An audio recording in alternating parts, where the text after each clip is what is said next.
फूट गई तकदीर मारो साजन खेले सट्टो। रे फूट गई तकदीर मारो साजन खेले सट्टो। सारी रात वो बोतल खींचे, सारी रात वो बोतल खींचे, दिन में पीवे मट्ठो। रे फूट गई तकदीर मारो साजन खेले सट्टो। काली पीली दाल बनाई और ज्वार की बाटी। काली पीली दाल बनाई और ज्वार की बाटी। हरा चना को साग बनायो कढ़ी करी रे खाटी। अरे दोनों हाथ से लाडू खावे, दोनों हाथ से लाडू खावे, उंगलियां चाटे चट्टो। चट्टो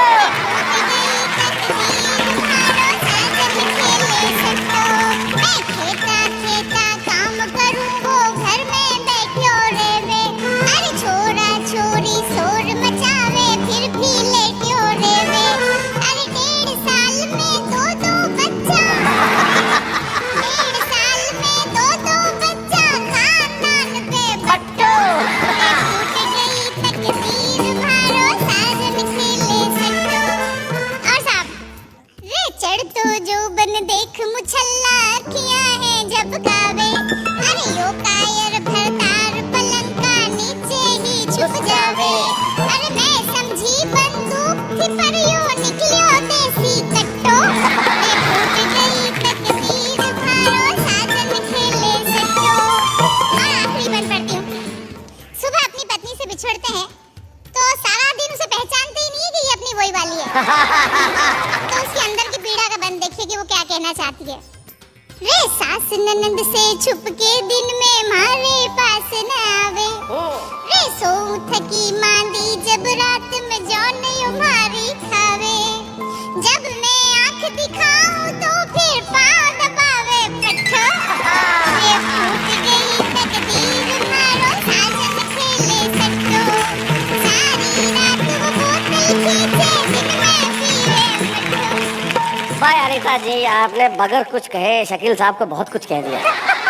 तब मुझे एक शायर के 2 शेर याद आते हैं कि गुबार दिल से पुराना नहीं निकलता है, कोई भी सुलह का रास्ता नहीं निकलता है, लड़ाई कीजिए मगर सलीके से, शरीफ लोगों में जूता नहीं निकलता है। तो आपने ये जो बगैर कुछ कहे बहुत कुछ कह दिया है भैया, लेकिन कह दिया तो कह दिया। अब ये तो बड़ी पतंग मिठास के साथ जी जी, ये तो पतंगे हैं, यहाँ तो पेश लड़ते रहेंगे और हम आनंद उठा रहे हैं, हंस रहे हैं, खुश हो रहे हैं। आइए इस हंसी और खुशी को और आगे बढ़ाते हैं, द्विगुणित त्रिगुणित और बहुगुणित करते हैं उस कवि के रूप में जो अपने खास अंदाज में कविताएं पढ़ते हैं। नाम है उनका घनश्याम अग्रवाल। जोरदार ताली से स्वागत।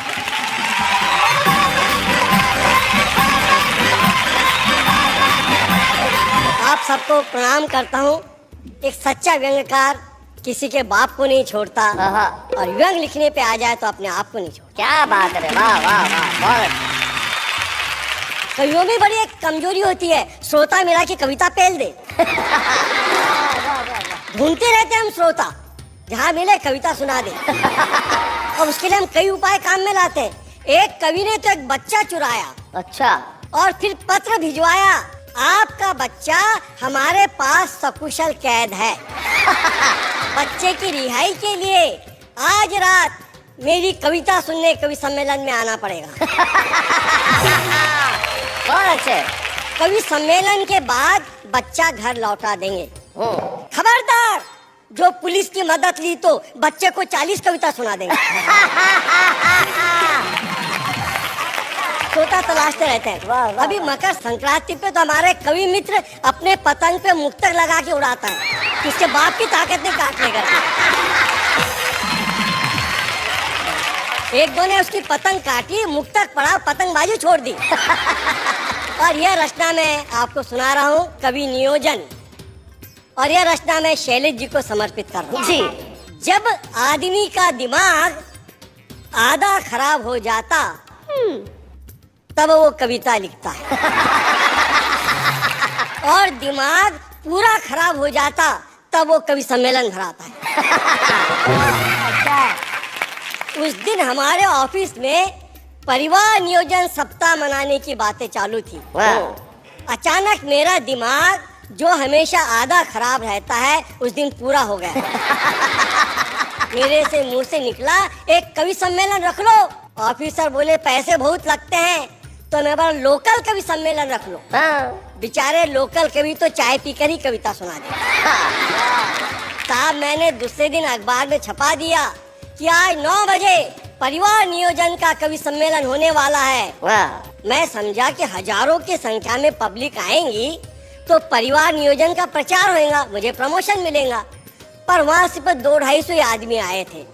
मैं माइक पे अनाउंस किया जो कवि इधर उधर बैठे हैं कृपया मंच पर आओ। वाह। मेरा इतना बोलना था 250 में से 225 आदमी उठे मंच की ओर भागे। 225 आदमी उठ के मंच की ओर भागे। वाह, वाह। मंच पे बैठने को झगड़बा लागे। सामने 10-15 श्रोता बैठे थे। मैं दिल में बोला इससे तो आपा श्रोता सम्मेलन भराता तो ज्यादा फायदे में रहता। मैंने उनसे कहा मैं इतने कवियों से कविता नहीं पढ़ा सकता, तुम अपना नाम लिखकर दे दो, मैं लॉटरी सिस्टम से 15 नाम निकालूंगा। हाँ। कवियों की पर्चियां आ गई, मैं उसको गिना तो 1325 भरी। मैं बोला परिवार नियोजन का कवि सम्मेलन और नए कवि पैदा हो रहे हैं। हाँ। तब मेरे मित्र ने बोला ऐसी बात नहीं है, एक एक कवि ने अलग अलग नाम से 10-10 चिट्ठी डाली है कि कहीं न कहीं नंबर लगेगा।